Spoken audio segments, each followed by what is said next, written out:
जो कि हजारों की संख्या में है हमारे बेसिन में, इनका एक बहुत बड़ा महत्वपूर्ण योगदान है।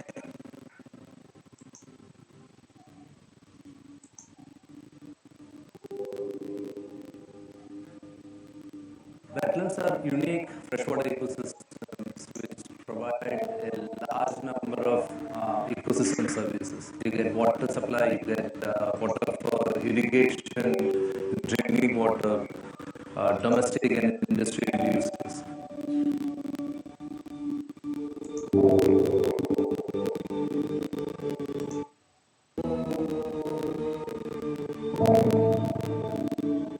सॉफ्ट पे बोरिंग होती तो जो तालाब बनने की वजह से हम लोगों को भी 4 फुट पे पानी 45 फुट पे मिल जाता।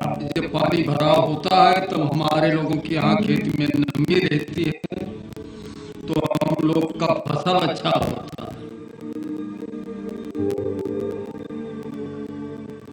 सूखा पड़ा था 2-3 साल पहले, तो नहर की वजह से हमको फायदा मिला। हमारे यहाँ गेहूं की और धान की फसल ज़्यादा पैदावारी है और 4-5-6 बार पानी लगता है गेहूं और धान में, तो उसका फायदा ज़्यादा मिलता है। नहर नहीं होती तो हम लोगों को बहुत दिक्कत होती। फसल में चूहे चौंकड़े कीड़े मकोड़े होते हैं, चिड़िया साथ साथ रहते हैं, फसल चुनते हैं तो कीड़े मकोड़े खाते हैं, इसलिए किसानों को सुविधा रहती है, फसल नहीं नष्ट होती है। मेरे यहाँ सब कुछ बगीचे है, मेरे तालाब से सब पूरा काम चलता है, कहीं दूर नहीं जाना पड़ता है। का पेड़ के लिए, का खेती पाती करने के लिए सब चीज लगी रहता है। 2024 तक हम देश के प्रत्येक ग्रामीण आवास को नल से जल मुहैया करवा पाएंगे और ये वेटलैंड्स का संरक्षण इस अवधारणा को सत्य करने में भी एक बहुत बड़ा योगदान देने वाला है।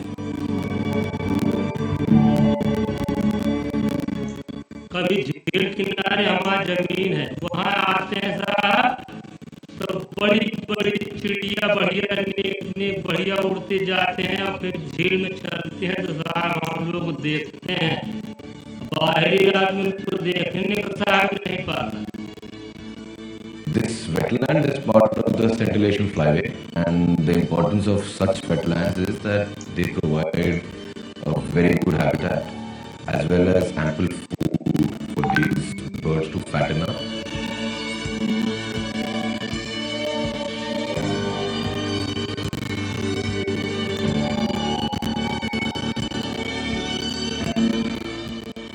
रिक्रिएशन का बहुत इंपॉर्टेंट स्पॉट बनते जा रहे हैं वेटलैंड, टूरिज्म के लिए, टूरिज्म के लिए।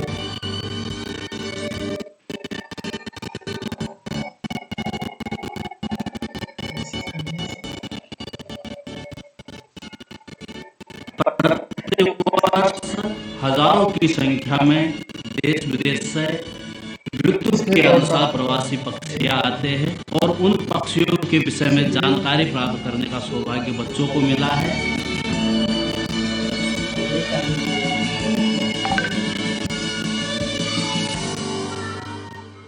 बचपन में खुद यहाँ ये 50 आदमी स्नान करे, ये तैर रहा है, सब तैरत रहा, घूमत रहा है। आबादी बढ़ रही है और तालाब पूरी खराब हो रहा है। कई बार शहरों के आसपास वेटलैंड को हम इंक्रोच कर लेते हैं। इंक्रोचमेंट के द्वारा क्या होता है, जो 2-3 वेटलैंड कनेक्टेड है उसके चैनल भी इंक्रोच हो जाते हैं तो पानी का प्रवाह कम हो जाता है।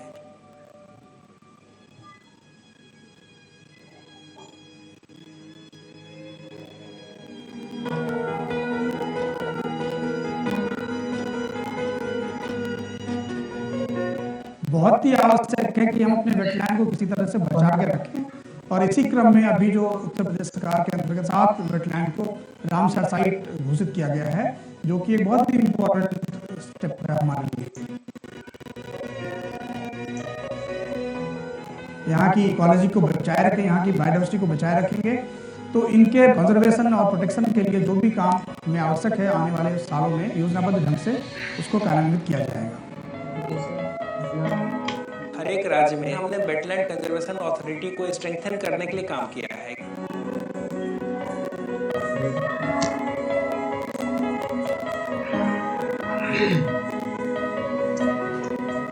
This is a first of its kind. Any basin management plan in India is going to have a focused emphasis on wetland conservation.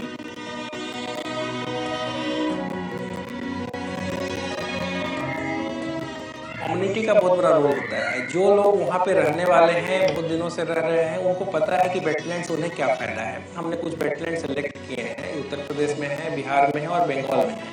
इन तीनों स्टेट में हम उनके द्वारा, कम्युनिटी के द्वारा वेटलैंड्स को संरक्षित करने का प्रयास कर रहे हैं। केवल सरकार के प्रयासों से इसमें सफलता प्राप्त नहीं की जा सकती। साधारण जन यदि उसके साथ में नहीं जुड़ेगा और ये जन आंदोलन का स्वरूप जब तक नहीं लेंगे, तब तक स्थायी सफलता नहीं मिल सकती।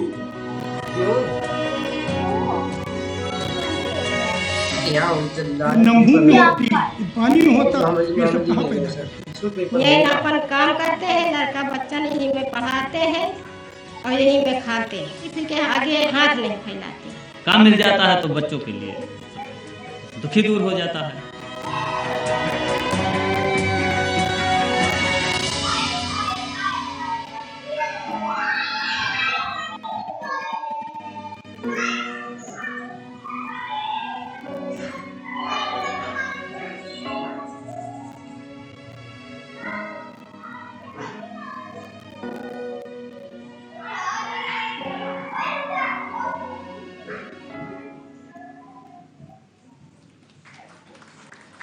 जल और जन के कनेक्ट से आज सारी दुनिया रूबरू हो रही है, जो भारत में हो रहा है।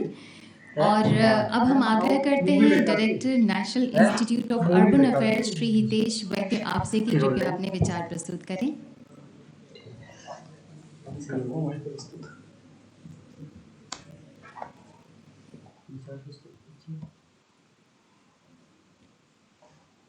माननीय मंत्री महोदय, सचिव महोदय, राजीव सर,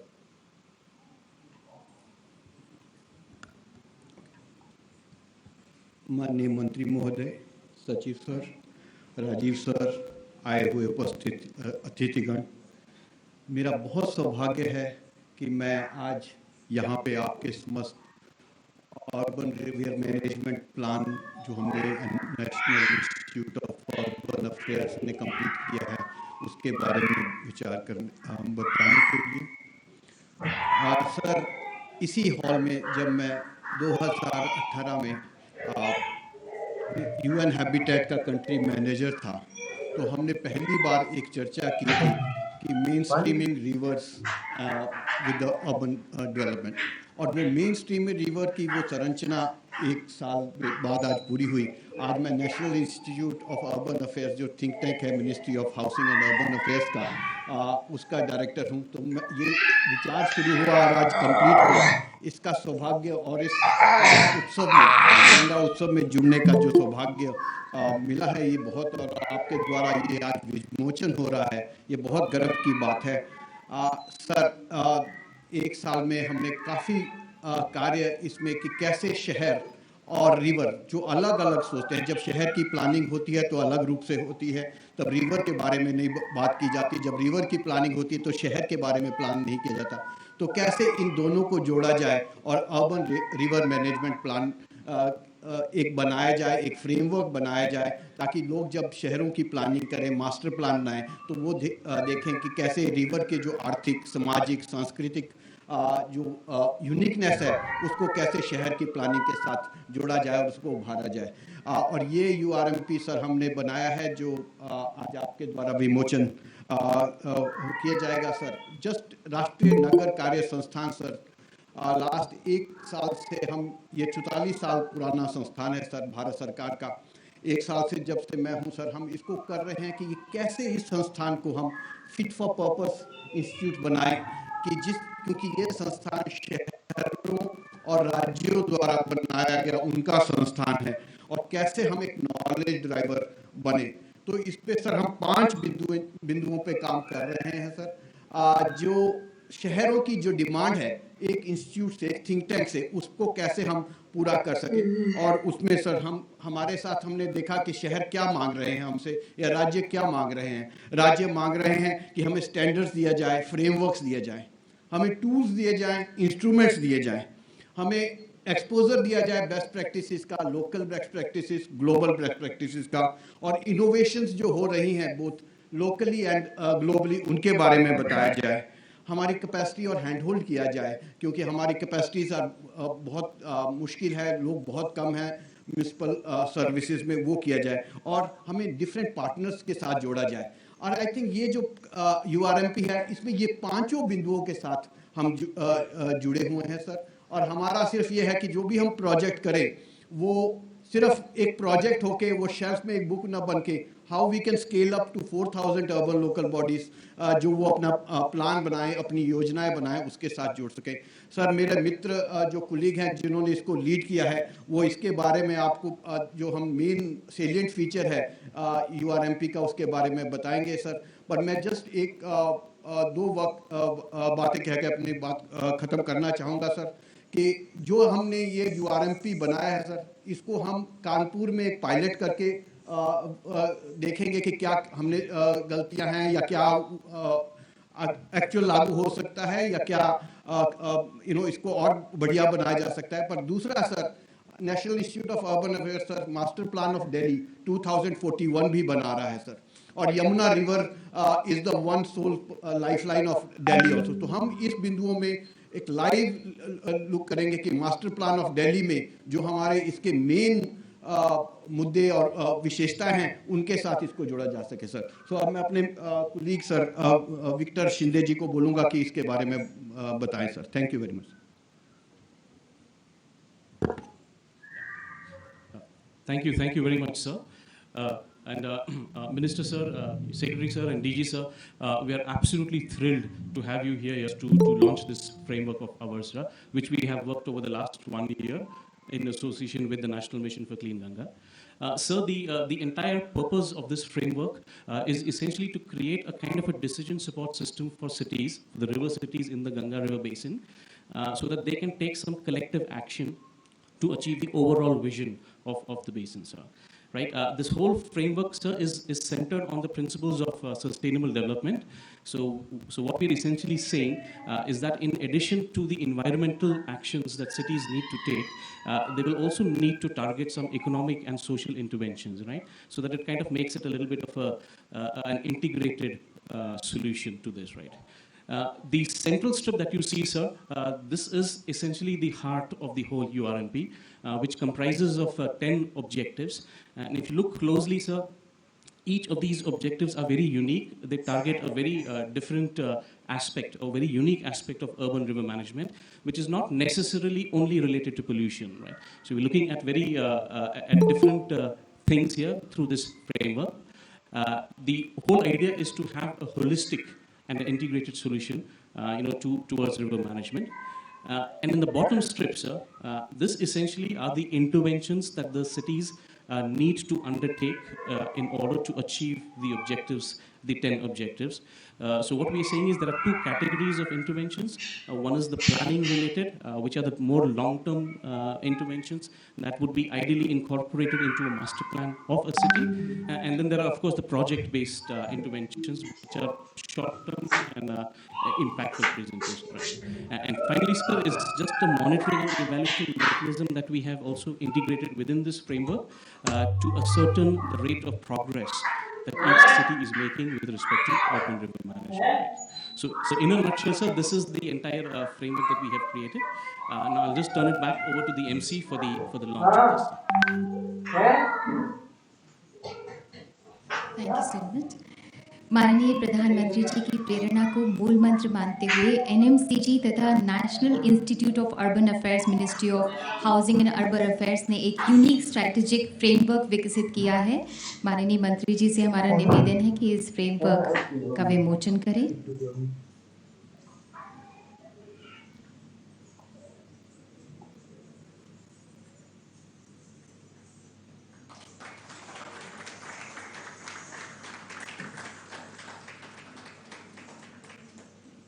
माननीय इसकी एक वेबसाइट भी है, आपसे विनम्र निवेदन है कृपया उसका भी विमोचन करें।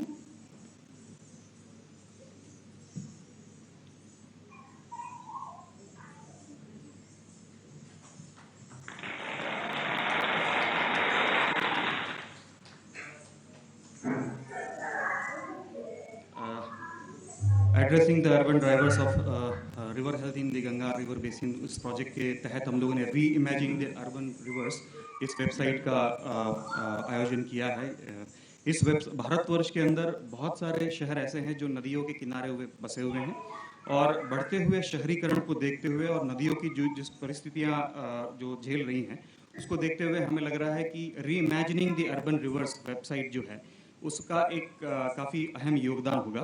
और इसके नज़र रखते हुए हमें देख रहे हैं कि अर्बन रिवर्स के ऊपर एक डेडिकेटेड वेबसाइट की बहुत आवश्यकता थी, और हमने इसको इसलिए urbanrivers.niua.org करके होस्ट किया है। मैं आपको इसके कुछ मुख्य भाग है उसके बारे में कुछ बताना चाहूँगा। तो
अनेक वर्षों से इस दृष्टिकोण से प्रयास भी किए जा रहे थे, अनेक वर्षों से इस दिशा में छोटे छोटे कदम भी लिए जा रहे थे, लेकिन 2014 में जब माननीय प्रधानमंत्री जी ने देश की बागडोर संभाली, उसके बाद मिशन मोड में हम गंगा को किस तरह से साफ कर सकते हैं और गंगा को न केवल अविरल बनाने के लिए किस तरह से काम कर सकते हैं, इस दिशा में माननीय प्रधानमंत्री जी के मार्गदर्शन में जल शक्ति मंत्रालय के तहत गंगा रिजुविनेशन के लिए, गंगा के शुद्धिकरण के लिए प्रयास प्रारंभ हुआ।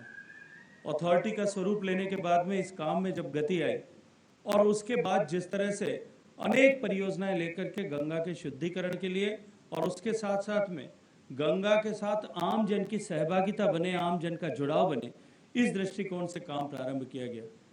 मुझे याद है लगभग एक साल से कुछ समय पहले मैं जब स्टॉकहोम गया था और वर्ल्ड वाटर वीक में, मैंने पहले भी इस बात की चर्चा की थी, वर्ल्ड वाटर वीक में राजीव रंजन मिश्रा साहब भी साथ में थे। जब हम वहाँ भारत का प्रतिनिधित्व करने के लिए गए थे, शाम के समय में जो भोज आयोजित किया गया था, वहाँ स्वीडन के महाराजा, स्वीडन के महारानी, जर्मनी के प्रतिनिधि, ब्रिटेन के प्रतिनिधि और एक आध और देश, यूरोपियन देश के प्रतिनिधि वहाँ उपस्थित थे। और वहाँ जब वार्ता का विषय शाम को अनायास ही नदियों की शुद्धता को लेकर के आया, स्वीडन की महारानी ने कहा कि हमारी जो डेन्यूब नदी है वो क्योंकि वो मल्टीनेशनल नदी है, अनेक देशों के बीच से गुजरती है, कि वो जब स्वीडन में प्रवेश करती है उस समय उसका जो क्वालिटी ऑफ वाटर होता है और जब स्वीडन से बाहर निकलती है उस समय जो क्वालिटी ऑफ वाटर होता है उसमें इम्प्रूवमेंट हो जाता है, हमारी नदी जो है और ज़्यादा बेहतर होकर के निकलती है। मैंने उनसे पूछा कि आपको इस सफलता को प्राप्त करने में कितने वर्ष लगे? उन्होंने कहा लगभग 30 साल लगे। जर्मनी में राइन नदी को लेकर के भी इसी तरह की बात की गई और कमोवेश उन्होंने भी ये कहा कि हमने लगभग 30 साल के समय में इस कालखंड में इस सफलता को प्राप्त किया। लंदन की थेम्स नदी, थेम्स के बारे में कि वो नदी एक गंदे नाले के रूप में परिवर्तित हो गई थी, इंडस्ट्रियल एंड सूएज वेस्ट उसमें बहता था। लगभग 29 साल के परिश्रम के बाद में हमने ये स्थिति प्राप्त की है कि आज हमारा जो है हमारी नदी वो एक साफ नदी का स्वरूप ले चुकी है। गंगा के बारे में प्रश्न किया गया, मैंने उनसे कहा कि अभी सिर्फ 5 साल काम करते हुए, और मैंने उनसे कहा इस चर्चा करते हुए कि हमारी देश की परिस्थिति, हमारी नदी क्योंकि एक लाइव रिवर है, एक लिविंग रिवर है, इसके और आपकी परिस्थिति दोनों में बहुत फर्क होते हुए भी केवल 5 साल के कालखंड में हमने लगभग आपके बराबर जो है उपलब्धि हासिल की है। मैंने उनसे कहा कि जितनी स्वीडन की कुल आबादी है, लगभग 1 करोड़ आबादी स्वीडन की होगी, मैंने उनको कहा कि छठ की तो अलग, एक छठ की जो पर्व आता है उसको अगर हम एक तरफ छोड़ दें तो उसके अतिरिक्त भी जितने आपके देश की कुल आबादी है उतने लोग रोज शायद गंगा में स्नान करते होंगे। जितने आपके देश में कुल पशु हैं उनका प्रत्यक्ष साक्षात्कार हमारी नदी से रोज नित्य प्रतिदिन होता होगा। जितने आपके देश में कुल मिलाकर के जितने लोगों का 1 साल में देहावसान होता है उतने लोगों को शायद 1 महीने में उस गंगा नदी के किनारे पर जो है जलाया जाता होगा, और धार्मिक मान्यताओं के अनुरूप उनको जलाने की जिस तरह की प्रक्रिया होती है वो वहां की जाती होगी। इतना सब कुछ होते हुए भी और उसके अतिरिक्त नदी के साथ में तमाम तरह का साहचर्य होते हुए भी आज मैं विश्वास के साथ में कह सकता हूं कि माननीय प्रधानमंत्री जी के नेतृत्व में जो हमने काम किया 5 साल में उसका परिणाम सामने है।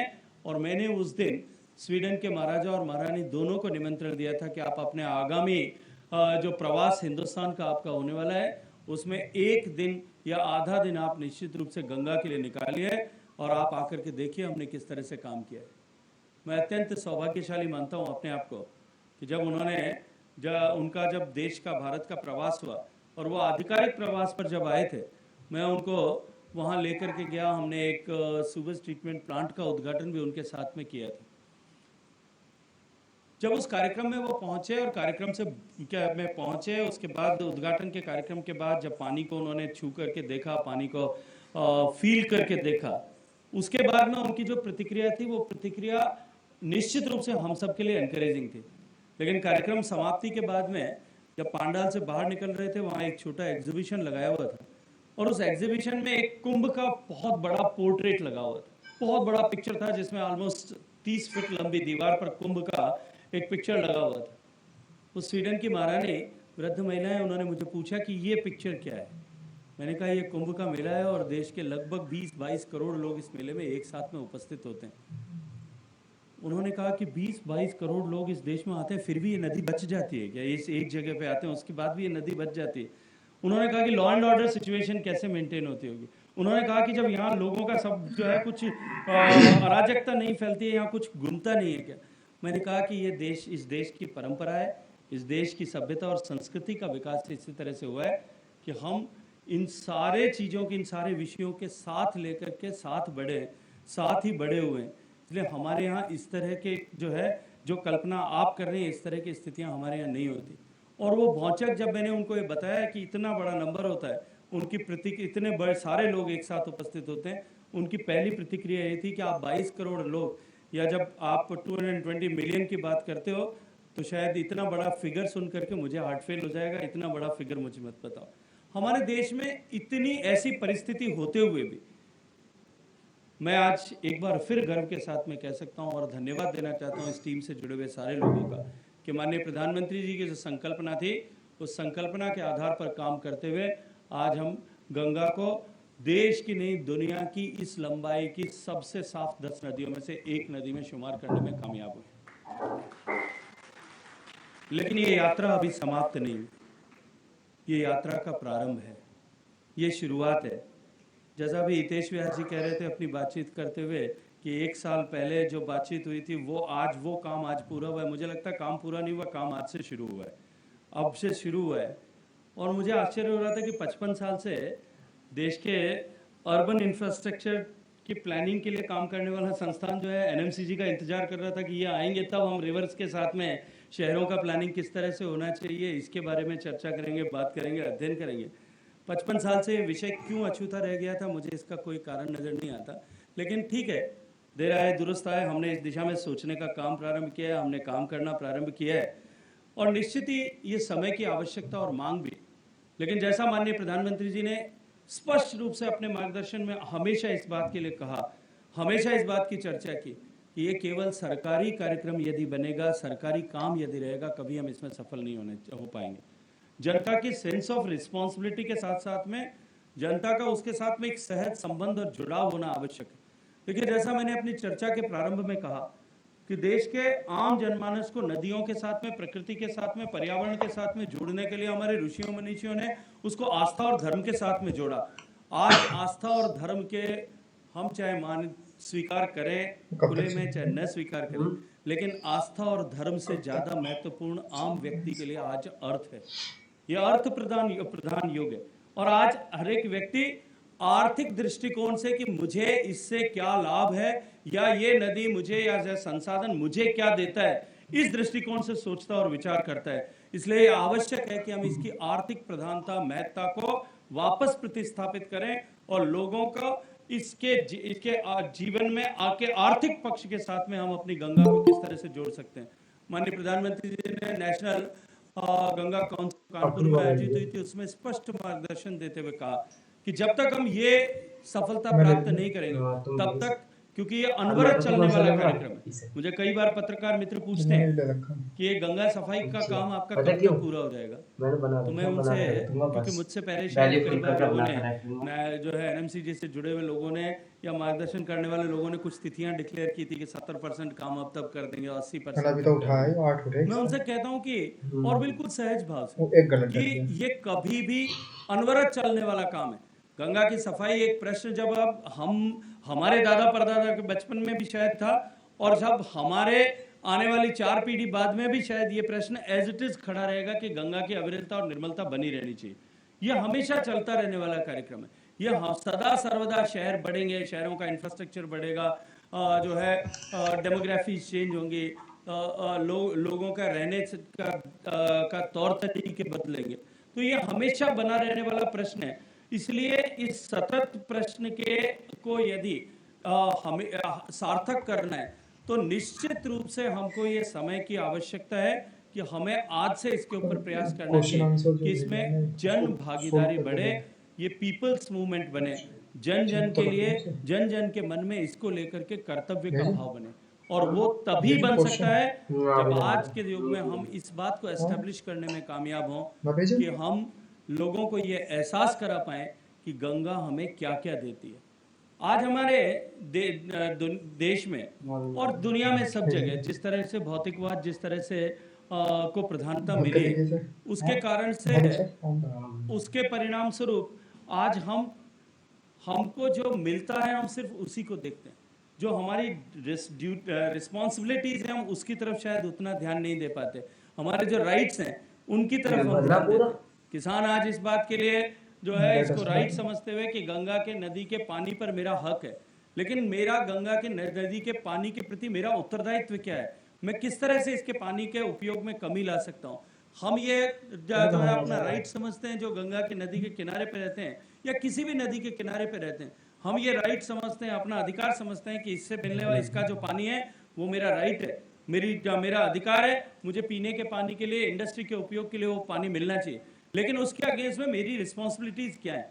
गंगा को पतित पावनी कहा, नदियों को पतित पावनी कहा, मुझे लगता है उसका कारण यही होगा कि वो हमको जो है जीवन देती हैं और साथ साथ में हमारा जो कुछ भी हम एक्सक्रिएट करते हैं, चाहे इंडस्ट्री से करते हैं या हाउस होल्ड से करते हैं, उस सबको एब्जॉर्ब भी करती हैं। इस दृष्टिकोण से शायद उनको पतित पावनी कहा गया होगा, ऐसी कल्पना की गई होगी। लेकिन आज समय आ गया है कि हम अपने राइट्स के साथ में अपनी ड्यूटीज जो हैं उन सब के बारे में भी चर्चा करें, उन सब के बारे में भी विचार करें।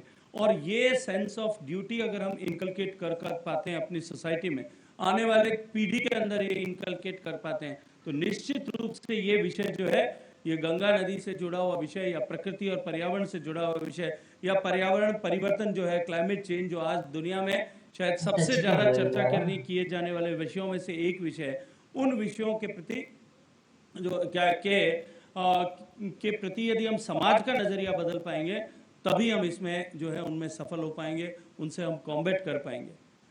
गंगा नदी के अविरलता के लिए भी निश्चित रूप से मंत्रालय ने अनेक आयामों के साथ में काम किया है और जी अविरलता निर्मलता की पहली प्राथमिकता है।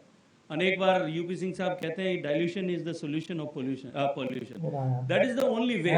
हमको यदि नदी को जीवित बनाए रखना है तो जैसा वेटलैंड्स के ऊपर अभी एक फिल्म दिखाई गई थी कि हम लोग प्रयास कर रहे हैं, ठीक उसी तरह से स्प्रिंग रिजुविनेशन पर भी गंगा एनएमसीजी एक व्यापक स्तर पर काम कर रही है। हमने राज्यों से भी आग्रह किया है, इसके साथ साथ में जो कैंपा फंड का पैसा इस साल राज्यों को मिला है उस पैसे का भी ठीक से उपयोग स्प्रिंग्स के रिजुविनेशन के लिए, वेटलैंड्स के रिजुविनेशन के लिए, अफॉरेस्टेशन के लिए और जो है हमारे कैचमेंट एरिया के ट्रीटमेंट के लिए उन सारी चीज़ों का उपयोग हो, ताकि हम एक व्यापक स्तर पर गंगा और अन्य नदियों की अविरलता के लिए भी काम कर सकें।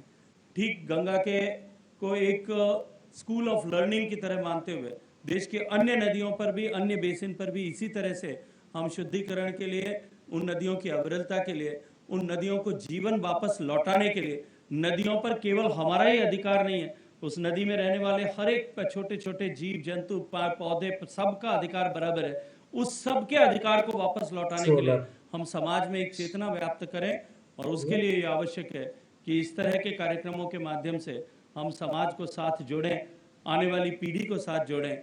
और मैं ऐसे कार्यक्रमों की श्रृंखला में आयोजित इस गंगा उत्सव की सफलता के लिए एनएमसीजी को और एनएमसीजी के साथ में जुड़े हुए जितने भी पार्टनर्स इसमें साथ जुड़े उन सबको बहुत सारी बधाई देना चाहता हूँ। मुझे लगता है कि तकनीकी विषयों पर हमने अनेक बार चर्चा की और यहाँ जितने लोग बैठे हैं उसमें से अधिकांश लोग हमारे national mission for clean Ganga से प्रत्यक्ष रूप से जुड़े हुए हैं। तो मैं उनके सामने ये बात करूँ, ये चर्चा करूँ कि हमने इतने प्रोजेक्ट्स लिए थे, इतने प्रोजेक्ट्स पर हमने काम किया है, इतनी कैपेसिटी हमने सूवेज ट्रीटमेंट की जनरेट की है, या उस कैपेसिटी में से इतने कैपेसिटी का हम यूटिलाइजेशन कर रहे हैं, किस तरह से हम हाइब्रिड एन्युटी मोड ला करके इसको सस्टेनेबल बनाने के लिए काम कर रहे हैं। मुझे लगता है कि न उसकी प्रासंगिकता है और न उसकी आवश्यकता है। ये उत्सव का दिन है, हम इस उत्सव के माहौल में हम सब लोग जुड़ें और ज़्यादा से ज़्यादा लोगों को किस तरह से जोड़ा जा सकता है इस दृष्टिकोण से काम करें। गंगा हमारी जीवन प्रदायिनी है और इसके सारे पक्षों को उद्घाटित करते हुए हम इसके पूरे मार्ग में मैं पढ़ने वाले हर एक शहर, गांव, कस्बे से गंगा से जुड़ी हुई गतिविधि को आगे ले जा करके एक ब्रांड गंगा किस तरह से क्रिएट कर सकते हैं, पूरी दुनिया में गंगा की ब्रांड किस तरह से क्रिएट कर सकते हैं, इस दृष्टिकोण से हम सबको मिलकर के चिंतन करने की, विचार करने की, काम करने की आवश्यकता है। इंजीनियरिंग सॉल्यूशंस पर काम करना मुझे लगता है बहुत आसान है और उनके इम्प्लीमेंटेशन को करना भी चुनौतीपूर्ण हो सकता है, लेकिन इतनी बड़ी चुनौती नहीं है।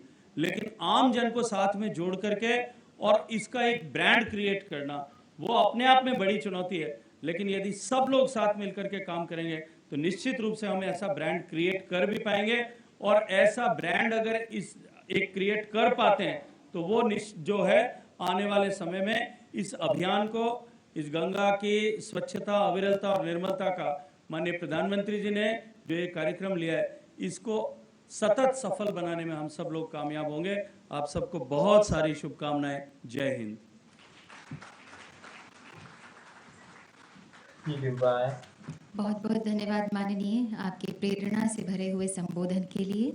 माननीय हमारे बीच में मशहूर नृत्यांगना वासवती मिश्रा जी मौजूद हैं। उनके बारे में कुछ ज़रूर बताना चाहूँगी कि आप ध्वनि पंडित शंभू महाराज कथक अकादमी चलाती हैं। आप खुद एक मशहूर नृत्यांगना, कोरियोग्राफर और गुरु हैं।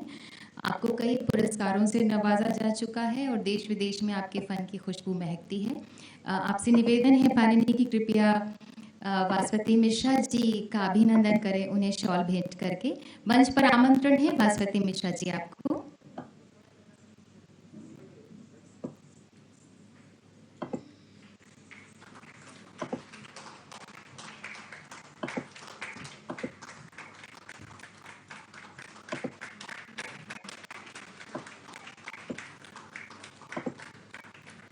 बहुत बहुत धन्यवाद माननीय। आपसे निवेदन है कृपया हॉल में आप अपना स्थान ग्रहण करें। हमारा ये जो नमामि गंगे कार्यक्रम, उसमें एक गंगा अर्चना प्रस्तुत कर रही है वासवती मिश्रा जी के जो डिसाइपल्स हैं, शिष्य हैं, वो गंगा अर्चना प्रस्तुत कर रहे हैं।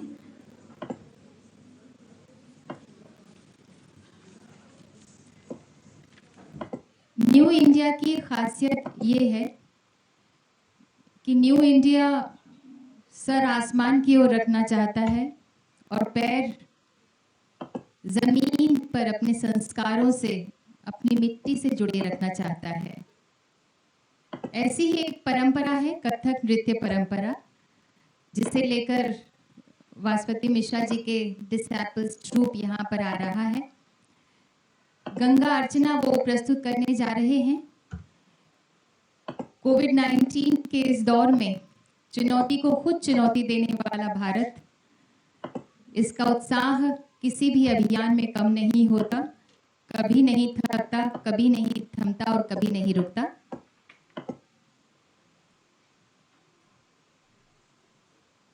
कभी सुना है सूरज के रथ का घोड़ा थककर चूर हुआ, कालखंड के लाख थपेड़ों से ध्रुव हटकर दूर हुआ, नन्ही चींटी वजन उठाने से घबराई, कभी नहीं। किसी बीज ने मिट्टी में दब जान गवाई, कभी नहीं। दग्ध मरुस्थल में जिद्दी जड़ हो तो भूखो छेद दे, सीप ढूंढने स्वाति की एक बूंद अनल को भेद दे। कदम कदम में कटी असीमित, कदम कदम में गति असीमित, वाणी में आह्वान है, थाम तिरंगा करो घोषणा, हिंदुस्तान गतिमान है। आइए देखते हैं ध्वनि की ये प्रस्तुति, गंगा अर्चना।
शब्द बाहर हिल रहा है।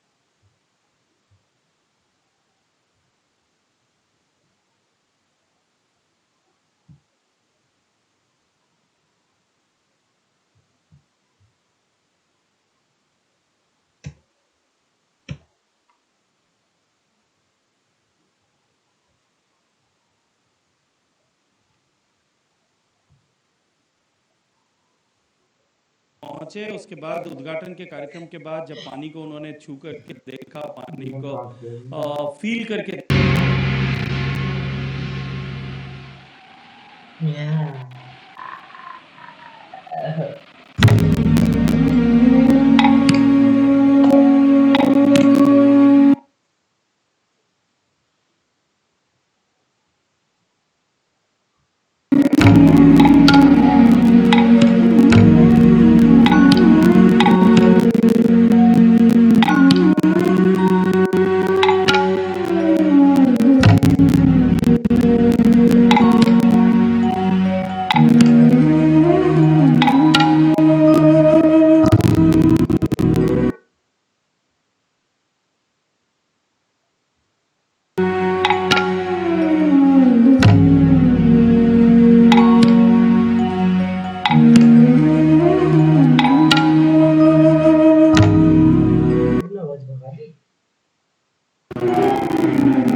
बालक छोड़ के भाग गया।